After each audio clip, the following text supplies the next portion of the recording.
अभिषेक वासु मलिक हमारे साथ हैं, हमसे बाजार के बारे में बात करने के लिए। मिड और स्मॉल कैप में अच्छी स्टॉक पिकिंग करते हैं। अभिषेक, गुड आफ्टरनून। आपके पीछे जो किताबों की बहुत ही शानदार शेल्फ मुझे नज़र आ रही है और आपकी आंखों के ऊपर जो मोटे मोटे चश्मे हैं वो ये बताते हैं कि आपने कितनी ज़्यादा किताबों के अंदर, रिपोर्ट्स के अंदर, अपने स्क्रीन के अंदर डीप डाइव लगाई है। ये बताइए, पिछले कुछ हफ्तों से आप क्या पढ़ रहे हैं? What are you reading?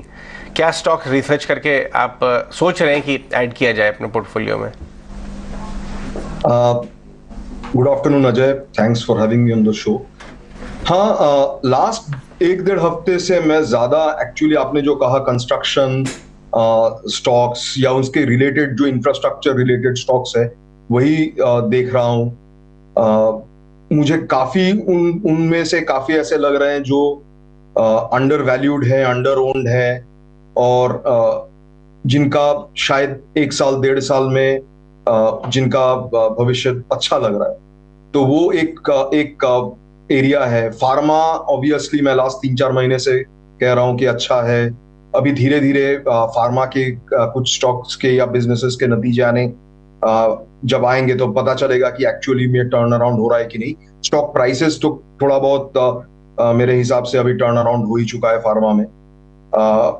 ये मेनली जो एरिया है वो देख रहा हूँ। केमिकल्स और एक एरिया है जहां पे लास्ट 1 साल से कुछ ज्यादा हुआ नहीं है। वो सेगमेंट काफी खराब है, लेकिन उसमें भी कुछ कंपनीज जो है वो धीरे धीरे अपना बिजनेस कंसोलिडेट करके इंप्रूवमेंट आने का संभावना है। आपने फार्मा कुछ समय पहले से बाय करना शुरू कर दिया था। फार्मा स्टॉक्स को लेके आइए डॉक्टर साहब। इंडेक्स 200 डीएमए के ऊपर आ गई है और जो बहुत ज्यादा बीटन डाउन नेम्स हैं, लुपिन, क्या वैल्यू डिस्ट्रक्शन हुआ था, घूम गया। डिवीज घूम गया।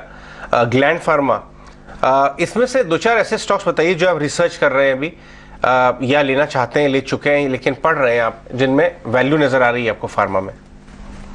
देखिए, फार्मा में एक्चुअली आपको इंडिविजुअल कंपनीज ध्यान देना है क्योंकि हर एक कंपनी अलग है। ठीक है, सिर्फ सेक्टोरल कॉल लेके फायदा नहीं है। सो उसमें आप दिलीज लैब हो सकता है जो एपीआई के सीडीएमओ उस साइड में हो गया, जिनका काफी वैल्यू डिस्ट्रक्शन हुआ है लास्ट कुछ महीनों में। फार्मा में डॉक्टर रेड्डीज, एल्केम, जेबी केमिकल टाइप्स की जो कंपनीज हैं, इनमें मेरा पर्सनल इंटरेस्ट है। एज अ डिस्क्लोजर मैं बता देता हूँ। तो ये जो स्टॉक्स हैं, ये सारे स्टॉक्स मेरे हिसाब से काफी अच्छा लगता है मुझे। नेक्स्ट 2-3 साल अच्छा होना चाहिए।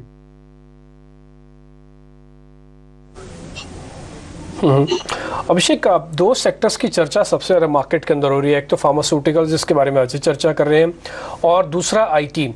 इस बार आईटी के नंबर्स ने काफ़ी डिसअपॉइंटमेंट किया। ऐसा नहीं था कि पता नहीं था बाजार को कि नंबर्स खराब आएंगे, लेकिन इतने खराब आएंगे, गाइडेंस ऐसी आएगी, इसका थोड़ा अंदाजा नहीं लग रहा था। इसलिए इन्फोसिस को 11% गिरना पड़ गया।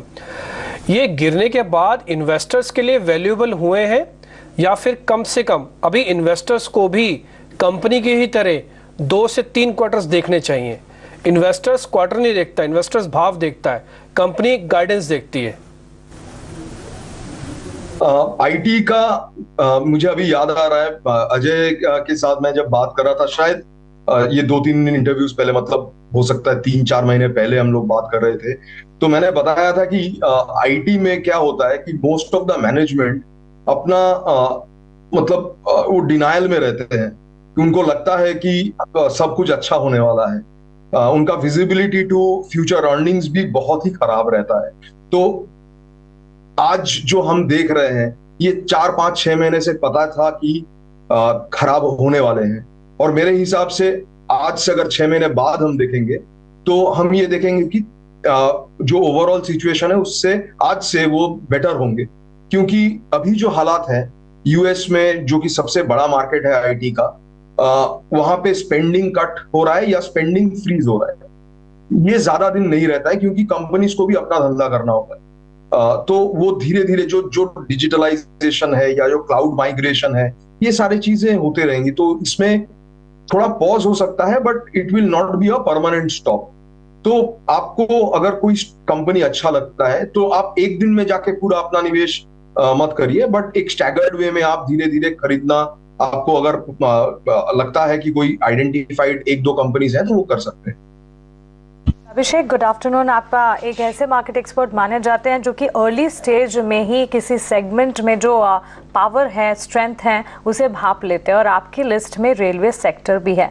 अब रेलवे सेक्टर की ही अगर बात करें तो एक तो कोविड के आफ्टरमैथ से ये सेक्टर जो है वो निकल चुका है, और अब क्योंकि ट्रैवल टूरिज्म पर इतना फोकस, इतना फायदा है, इसका एक इम्पैक्ट भी है जो कि रेलवे स्पेस पर पड़ता हुआ, इनफैक्ट ट्रैवल टूरिज्म से जुड़े ही सेक्टर्स पर पड़ता दिख रहा है, और सरकार का लगातार फोकस। अब केपेक्स की ही बात करें, रेलवे केपेक्स एक लगातार अच्छी कहानी, पॉजिटिव कहानी इस सेक्टर के लिए हर साल बनती जा रही है।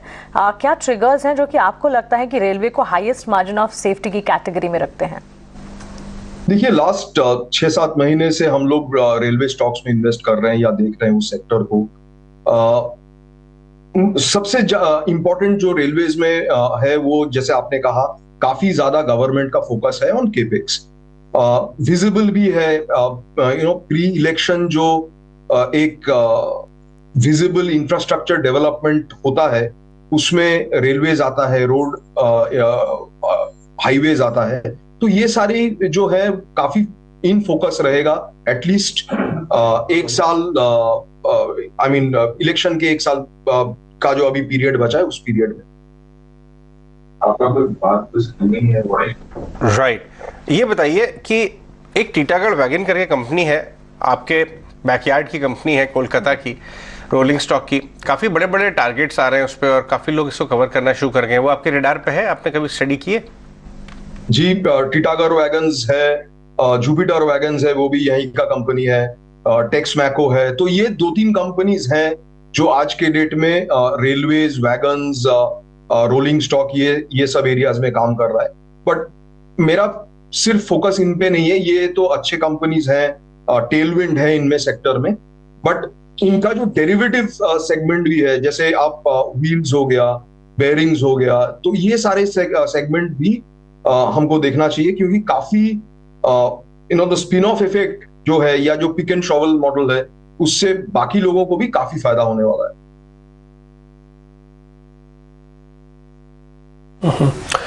अभी एक ट्रिगर बना था परसों तरसों, जो हम इसको नोटिस भी कर रहे थे, वो था चाइना का जब जीडीपी के नंबर्स आए उसके बाद से धीरे धीरे करके मेटल कंपनीज चली हैं। ये वन ऑफ द लिस्ट में से एक पॉइंट हो सकता है कि हाँ चाइना के नंबर अच्छे आ रहे हैं, और मेजर पॉइंट है वेटेज के हिसाब से कि उसके नंबर अच्छे आए, तो हमने इसको टिक मार्क कर दिया, मेटल्स में मूवमेंट आ गया। आप मेरे को 3 रीजन सर और गिनवा सकते हैं अगर आप मेटल्स पे बुलिश हैं तो, कि इस वजह से मेटल्स चलेगा? देखिए, मेटल्स पे बहुत ज्यादा मैं फोकस नहीं करता हूं, क्योंकि mostly it is a pure commodity. But हाँ, एक चीज ये है कि चाइना बहुत बड़ा कंज्यूमर है, one of the largest producers as well as consumers of metals in the world. तो उनका जो इकोनॉमी अगर इंप्रूव करेगा तो ऑब्वियसली डिमांड बढ़ेगा। एंड अगर आप देखें तो चाइना में वापस से रियल एस्टेट पे काफी ज्यादा फोकस कर रहा है चाइनीज गवर्नमेंट। तो अगर वो प्ले आउट होता है तो मेटल्स का डिमांड डेफिनेटली बढ़ना चाहिए ओवर द नेक्स्ट से 1 साल। ऑलराइट अभिषेक, आपका शुक्रिया हमारे साथ जुड़ने के लिए और आपका फंडामेंटल एनालिसिस और बाजार पर अपना नजरिया हमारे साथ शेयर करने के लिए। Thank you so much and have a nice day to you. Thank you. चलिए आगे बढ़ते हैं और अब टेक्निकल मार्केट का रुख करते हैं और स्ट्रैटेजी